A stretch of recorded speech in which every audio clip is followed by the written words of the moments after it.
Hello అండి, నమస్తే. నేను Keerthi Reddy. Welcome back to my channel Srimathi Muchatlu. ఈ రోజు నేను మామిడికాయ ఉల్లిగడ్డ అయితే చేస్తున్నానండి. మామిడికాయ ఉల్లిగడ్డ వచ్చేసి చాలా టేస్టీగా ఉంటుందండి. ఈ రెసిపీ చాలా ఈజీగా కూడా చేసుకోవచ్చు అండి. ముందుగా అయితే మనం ఒక మామిడికాయ తీసుకొని చెక్కు తీసేసి అయితే చిన్న ముక్కలుగా కట్ చేసి పెట్టుకోవాలి. పులుపు ఎక్కువగా ఉండే మామిడికాయ అయితే సగం మామిడికాయ ముక్కలు వేసుకుంటే సరిపోతుంది. ఈ మామిడికాయ పులుపు తక్కువ ఉంది కాబట్టి నేను మొత్తంగా ఒక మామిడికాయ అయితే చెక్కు తీసుకొని ఇలా ముక్కలుగా కట్ చేసి పెట్టుకున్నాను. మామిడికాయ ఉల్లిగడ్డ కూర కోసం అయితే మనం ఎక్కువగా ఆనియన్స్ అనేవి తీసుకోవాల్సి ఉంటుంది. నేను ఇక్కడ 6 పెద్ద సైజులో ఉండే ఉల్లిగడ్డలు అయితే ఇలా ముక్కలుగా కట్ చేసి పెట్టుకున్నాను. ఇప్పుడు కడాయి పెట్టేసుకొని సరిపడా ఆయిల్ వేసుకొని ఆనియన్స్ అయితే ఫ్రై చేసుకోవాలండి. ఇవి ఇలా ఒక 2-3 నిమిషాలు ఫ్రై చేసిన తర్వాత ఆ తర్వాత అయితే మనం మూత పెట్టేసుకొని సిమ్లో ఉంచుకొని అయితే ఉడకబెట్టుకోవాలి. ఈ కూర అనేది మనం చాలా ఈజీగా చేసుకోవచ్చు, అలాగే తొందరగా కూడా రెడీ అయిపోతుంది. సో ఈ విధంగా మనం ఒక 2-3 నిమిషాలు అయితే ఫ్రై చేసుకుందాము. మూత పెట్టకుండానే ఇలా ఫ్రై చేసుకోవాలి. ఈ విధంగా 2-3 నిమిషాలు ఫ్రై చేసుకున్న తర్వాత మూత పెట్టేసుకొని స్టవ్ సిమ్లో ఉంచుకొని అయితే ఆనియన్స్ బాగా ఉడకనివ్వాలండి. సో చూసారు కదా, ఈ విధంగా ఉడకాలన్నమాట. ఆనియన్స్ అనేవి మనకు కసకసమనకుండా సాఫ్ట్గా అవ్వాలి. సో ఇలా సాఫ్ట్గా అయ్యి కొద్దిగా కలర్ చేంజ్ అయ్యేంత వరకు అయితే మనం ఫ్రై చేసుకోవాలండి.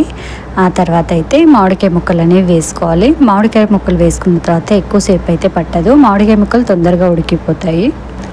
ఇప్పుడు ఇలా ఆనియన్ ఫ్రై అయిన తర్వాత కొద్దిగా జింజర్ గార్లిక్ పేస్ట్ అయితే వేసుకుందాము.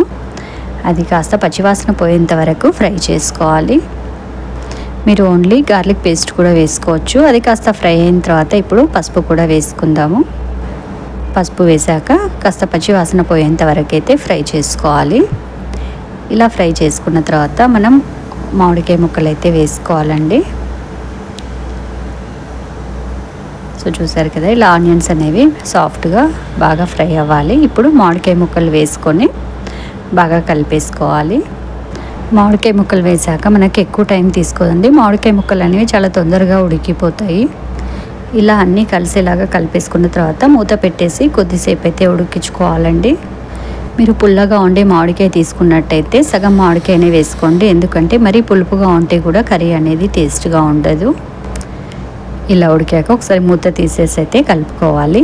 ఆ తర్వాత అయితే ఇందులో సరిపడా ఉప్పు కారం అనేది వేసుకోవాలి. నేను ఇక్కడ 2.5 టీ స్పూన్ల కారం అయితే వేసుకున్నానండి. మీరు రుచికి సరిపడా వేసుకోండి. కారం అనేది మరీ ఎక్కువగా ఉండొద్దు, అలా తక్కువగా ఉండకుండా మీడియంగా వేసుకోండి. ఆ తర్వాత సరిపడా సాల్ట్ వేసుకోండి. అండ్ అలాగే 1 టీ స్పూన్ ధనియా పౌడర్, 1/2 టీ స్పూన్ జీలకర్ర మెంతులు వేయించిన పౌడర్ అన్నమాట. సో ఇది వేసుకోవడం వల్ల మనకు పులుపు అనేది కాస్త తగ్గిస్తుంది అండ్ టేస్ట్ కూడా బాగుంటుంది. ఇలా అన్నీ కూడా వేసి బాగా మిక్స్ అయ్యేలాగా కలుపుకొని కాసేపు మూత పెట్టేసుకొని ఒక 2-3 నిమిషాలు ఉడికితే సరిపోతుందండి. నేను వీడియోలో చూపించినన్ని మామిడికాయ ముక్కలు అయితే మీరు వేసుకోకండి. పులుపు తక్కువగా ఉన్నదైతేనే అన్నీ వేసుకోండి. పులుపు ఎక్కువగా ఉన్నదైతే ఆ ముక్కల్లో సగం వేసుకుంటే సరిపోతుంది. చూసారు కదా, కర్రీ అంతా కూడా ఉడికిన తర్వాత మనకి ఇలా దగ్గరగా అయిపోతుంది. ఇప్పుడు ఒక 2-3 నిమిషాలు మాత్రమే మనం ఉడకబెట్టేసుకోవాలి. మనం మామిడికాయలు సగం వరకు ఉడికిన తర్వాత ఉప్పు కారం వేసుకున్నాం కాబట్టి సో ఇలా మామిడికాయలు ముక్కలుగా ఉన్నప్పుడే ఆఫ్ చేసుకోవాలండి. మరి మామిడికాయ ముక్కలు మెత్తగా ఉడికిపోతే ముద్దగా అయిపోతుంది అన్నమాట. ఇలా పీస్ లాగా ఉండాలి, అలాగే ఉడకాలి. సో ఈ విధంగా అయిన తర్వాత మనం స్టవ్ అనేది ఆఫ్ చేసుకోవాలి. సో చూసారు కదండి, చాలా ఈజీగా చేసుకోవచ్చు మామిడికాయ ఉల్లిగడ్డ కూర అయితే. సో మీరు కూడా ఒకసారి డెఫినెట్గా ట్రై చేయండి. అలాగే ఈ వీడియో లైక్ చేయండి, మన ఛానల్ తప్పకుండా సబ్స్క్రైబ్ చేయండి. ఈ వీడియో ఫ్రెండ్స్, ఫ్యామిలీ మెంబర్కి షేర్ చేయండి. Thank you for watching.